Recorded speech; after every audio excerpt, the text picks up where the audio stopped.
22वां अध्याय कुरु की कथा। कुरुक्षेत्र का निर्माण प्रसंग और पृथोदक तीर्थ का महात्म्य। देवों के देव भगवान विष्णु ने कहा, उस तप्ती के गर्भ से मनुष्यों में श्रेष्ठ संवर्ण के द्वारा राज लक्षणों वाला एक पुत्र उत्पन्न हुआ। वह जातकर्म आदि संस्कारों से संस्कृत होकर इस प्रकार बढ़ने लगा जैसे घी की आहुति डालने से अग्नि बढ़ती है। देवगण मित्र वरुण के पुत्र वशिष्ठ जी ने उसका यथासमय चौल संस्कार कराया। 9वें वर्ष में उसका उपनयन संस्कार हुआ। फिर वह क्षेम क्रम से अध्ययन कर वेद तथा शास्त्रों का परागामी विद्वान हो गया एवं 24 वर्षों में तो फिर वह सर्वज्ञ सा हो गया।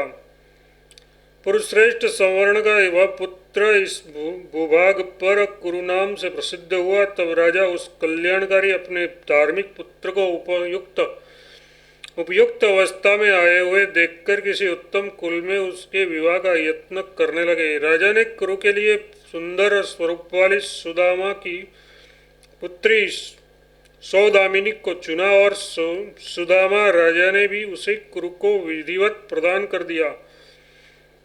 उस राजकुमारी को पाकर वह कुरु धर्म और अर्थ का यथावत पालन करते हुए उस तन्नवंगी यथार्थ कुशांगी के साथ गृहस्थ्य धर्म में वैसे ही रहने लगा जैसे सची के साथ इंद्र दाम्पत्य जीवन व्यतीत करते हुए रहते हैं। उसके बाद बलवान राजा ने राज्य भार के वहन करने में, राज्य कार्य संचालन में उसे समर्थ जानकर विधिपूर्वक युवराज पद पर अभिषिक्त कर दिया।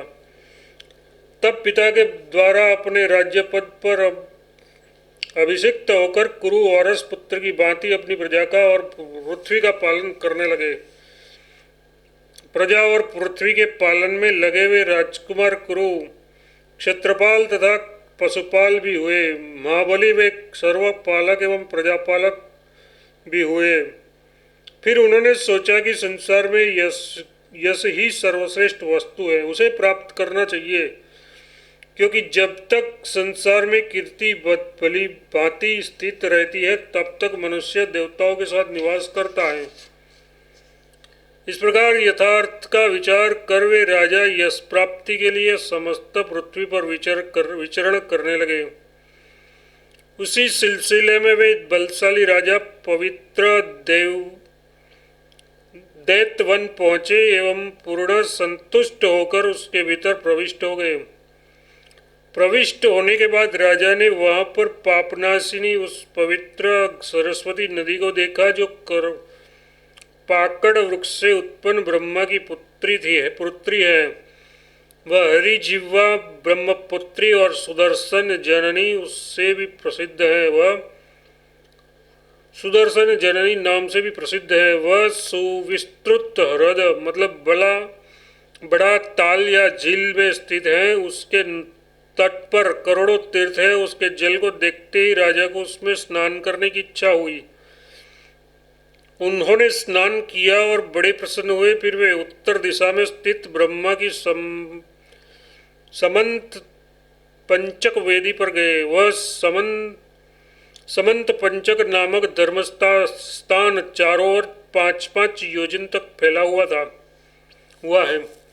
देवताओं ने पूछा, पुरुषोत्तम ब्रह्मा की कितनी वेदियां हैं? क्योंकि आपने इस सर्व पंचक वेदी को उत्तर वेदी अन्य दिशा सापेक्ष शब्द उत्तर से विशिष्ट कहा गया है।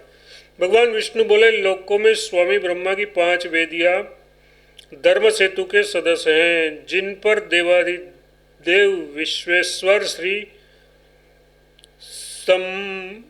शंभु ने यज्ञ किया था। प्रयाग मध्य वेदी है, गया पूर्व वेदी और अनंत फलदायिनी जगन्नाथपुरी दक्षिण वेदी है। इस प्रकार 3 कुंडों में अलंकृत पुष्कर क्षेत्र पश्चिम वेदी है और अव्यय समंत पंचक उत्तर वेदी है। राजसी कुरु ने सोचा कि समंत पंचक क्षेत्र को महाफलदायी करूँगा मतलब बनाऊँगा, और यही समस्त मनोरथ मतलब कामनाओं की खेती करूँगा। अपने मन में इस प्रकार विचार कर वे राजाओं में शिरोमणि कुरु रथ से उतर पड़े एवं उन्होंने अपनी कीर्ति के लिए अनुपम स्थान का निर्माण किया। उन राजा ने स्वर्ण में हल बनवाकर उसमें शंकर के बैल एवं यमराज के पौंड्रक नामक भैंसों को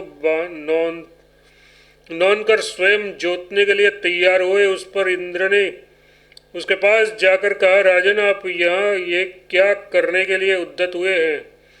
राजा बोले, मैं यहाँ तप, सत्य, क्षमा, दया, शौच, दान, योग और ब्रह्मचर्य इन अष्टांगों की खेती कर रहा हूँ। इस पर इंद्र उनसे बोले, नरेश्वर आपने कृषि के लिए साधनभूत हल और बीज कहाँ से प्राप्त किए हैं? यह कहते हुए उपहास कर इंद्र वहां से शीघ्र ही चले गए। इंद्र ने चले जाने पर भी राजा प्रतिदिन हल लेकर चारों ओर 7 कोस तक पृथ्वी जोतते रहे। तब मैंने विष्णु ने उनसे जाकर कहा, तुम ये क्या कर रहे हो? इस पर राजा ने कहा, मैं पूर्वोक्त अष्टांग महाधर्मों की खेती कर रहा हूँ। फिर मैंने उससे पूछा, राजन बीज कहाँ है? राजा ने कहा, बीज मेरे शरीर में है। मैंने उनसे कहा, मुझे दे दो, मैं उसे बोऊंगा। तुम हल चलाओ। तब राजा ने अपना दाहिना हाथ फैला दिया। फैलते हुए हाथ को देखकर मैंने चक्र से शीघ्र ही उसके हजारों टुकड़े कर डाले और उन टुकड़ों को तुम देवताओं को दे दिया। उसके बाद राजा ने वाम बाहु दिया और उसे भी मैंने काट दिया। इस तरह प्रकार उसके दोनों उरुओं को दिया। उन दोनों को मैंने काट दिया। तब उसने अपना मस्तक दिया। उससे मैं उसके ऊपर प्रसन्न हो गया और कहा, तुम्हें मैं वर दूंगा। मेरे ऐसा कहने पर कुरु ने मुझसे वर मांगा। कुरु ने कहा, जितने स्थान को मैंने जोता है वह धर्म क्षेत्र हो जाए और यहाँ स्नान करने वाले एवं मरने वाले को महापुण्य की प्राप्ति हो। माधव विभो संग चक्र गदाधारी हरिकेश यहाँ किए गए उपवास, स्नान, दान, जप, हवन, यज्ञ आदि तथा अन्य शुभ या अशुभ कर्म भी इससे श्रेष्ठ क्षेत्र में आपकी कृपा से अक्षय एवं महान फल देने वाले हो। तथा ये पुंडरीकाक्ष है, हे पुंडरीकाक्ष, हे अच्युत, मेरे नाम के प्रकाशक, इस कुरुक्षेत्र में आप सभी देवताओं को एवं शिव जी के साथ निवास करें। राजा के ऐसा कहने पर मैंने उससे कहा, बहुत अच्छा, ऐसा ही होगा। राजन, तुम पुनः दिव्य शरीर वाले हो जाओ तथा हे सुव्रत, दृढ़ता से व्रत का सुष्ट पालन करने वाले, अंतकाल में तुम मुझ में ही लीन हो जाओगे। भगवान विष्णु ने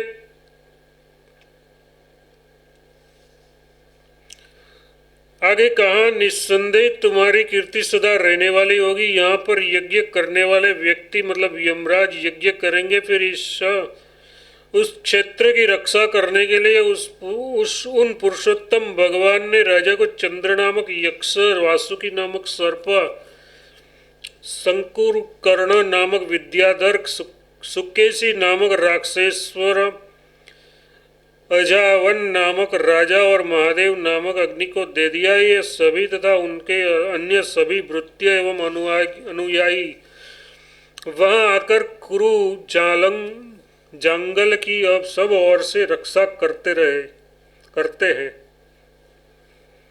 वहां आकर कुरु जंगल की सब ओर से रक्षा करते हैं। 8000 धनुषधारी जो पापियों को यहाँ से हटाते रहते हैं, वे उग्र रूप धारण कर चराचर के दूसरे भूतगण पापियों को जो स्नान नहीं करने देते, उसी कुरु जंगल के मध्य पाप दूर करने वाला एवं अति पवित्र कल्याणकारी पोहुआ नामक तीर्थ है, जहाँ शुभ जल से पूर्ण एक पवित्र नदी पूर्व की ओर बढ़ती है। इसे प्रपितामह ब्रह्मा ने सृष्टि के आदि में पृथ्वी, जल, अग्नि, पवन और आकाश आदि अन्य समस्त भूतों के साथ ही रचा था। महाबाहु प्रभा ब्रह्मा ने पृथ्वी पर जिन महासमुद्रों, तीर्थों, नदियों, स्तोत्रों एवं सरोवर की रचना की, उन सभी के जल उसमें एकत्र प्राप्त हैं। यहाँ से कुरुक्षेत्र और उसके सरोवर का महात्म्य कहते हैं। देव भगवान विष्णु बोले, पहले समय में ब्राह्मणों ने सरस्वती और दग्गर के बीच में स्थित कुरुक्षेत्र में आसीन मुनि प्रवर वृद्ध लोमहर्षण से वहाँ स्थित सरोवर की महिमा पूछी और इस सरोवर के विस्तार, विशेषतः तीर्थों और देवताओं के महात्म्य एवं वामन के प्रादुर्भाव की कथा कहने की प्रार्थना की। उसके इस वचन को सुनकर रोमांचित होते हुए पौराणिक ऋषि लोमहर्षण उन्हें प्रणाम कर फिर इस प्रकार बोले। लोमहर्षण जी बोले, सबसे पहले उत्पन्न होने वाले कमलासन ब्रह्मा, लक्ष्मी के सहित विष्णु और महादेव रुद्र को सिर झुकाकर प्रणाम करने में मैं महान ब्रह्मसर तीर्थ का वर्णन करता हूँ। ब्रह्मा ने पहले कहा था कि वह सन्निहत सरोवर रंतुक नामक स्थान से लेकर ओजस नामक स्थान तक तथा पावन से चतुर्मुख तक फैला हुआ है। ब्राह्मण श्रेष्ठो, किंतु अब कली और द्वापर के मध्य में महात्मा व्यास ने सरोवर का जो वर्तमान प्रमाण बतलाया है उसे आप लोग सुने। विश्वेश्वर स्थान से अस्तिपुर तक और वृद्धा कन्या से लेकर औधवती नदी तक यह सरोवर स्थित है। ब्राह्मण श्रेष्ठों, मैंने वामन पुराण में वर्णित जो प्रमाण सुना है उन सब पवित्र एवं कल्याणकारी प्रमाण को सुने। विश्वेश्वर स्थान से देववर्तक एवं रूपावन से सरस्वती तक चतुर्दिक् आधे योजन मतलब 2 कोस में फैले हुए इस सन्निहत सर को समझना चाहिए। मोक्ष की इच्छा से आए हुए देवता एवं ऋषिगण इसका आश्रय लेकर सदा इसका सेवन करते हैं तथा अन्य लोग स्वर्ग के निमित्त यहाँ रहते हैं। योगेश्वर ब्रह्मा ने सृष्टि की इच्छा से एवं भगवान विष्णु ने जगत की पालन की कामना से इसका आश्रय लिया था। इसी प्रकार सरोवर के मध्य में बैठकर महात्मा रुद्र ने भी इस तीर्थ का सेवन किया, जिससे महातेजस्वी उन हर को स्थिरत्व प्राप्त हुआ। आदि में ये ब्रह्मवेदी कहा गया था, किंतु आगे चलकर इसका नाम रामहद हुआ। उसके बाद महर्षि राजसी क्रुद्ध द्वारा जोते जाने के इसका नाम कुरुक्षेत्र पड़ा। तरंतुक एवं अरंतुक नाम के स्थानों का मध्य तथा रामहद एवं चतुर्मुख का मध्यभाग समंत पंचक है जो कुरुक्षेत्र कहा जाता है। इसे महादेव पितामह की उत्तरवेदी भी कहते हैं। इस प्रकार वामन पुराण में 22वां अध्याय समाप्त हुआ।